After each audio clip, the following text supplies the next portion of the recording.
that's another thing that I noticed in terms of common denominator for successful microcaps is, running a business is hard, right? And running a public company is extra hard, right? So there's a lot of things that a good operator has to learn as far as operating a public company. And you'd be surprised at how little of that expertise exists in the microcap space. Now, the larger companies, they can hire capital markets experts. They have, legal teams, and they've got all sorts of things to sort of cover what you need to know in the capital markets. But when you're a small company, you don't have those resources. So the value of the shareholder base can mitigate some of those issues. And I'll give you an example. Like if a small microcap company that might have to go and raise money, if you don't have somebody in that company, and it's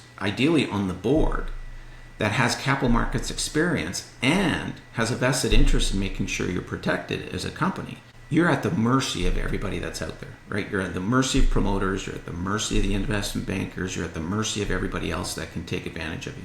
So that's something we look for. We want to see that the company has quality shareholders of some kind, somebody with a vested interest to make sure that, hey, Joe CEO, you're going down the wrong path here if you're going to go and try to do this kind of financing, or if you're issuing options this way, that's not a smart way of doing it. So those things that might not seem like a big thing when you're small, they tend to compound in sort of cost as the company gets bigger and bigger. So it's something we look for. Now, we use the example of somebody like a Warren Buffett being a shareholder of a company.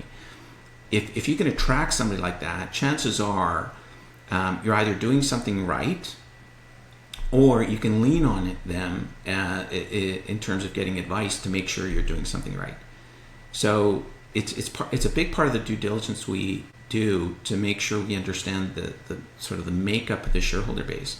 Now, sometimes the shareholder base is really bad, and knowing that, we can actually take advantage of it. We know that we can probably get the stock cheaper than we should, but there's a little bit more work to do to make sure that gets cleaned up. So, I really think people should understand how important that is.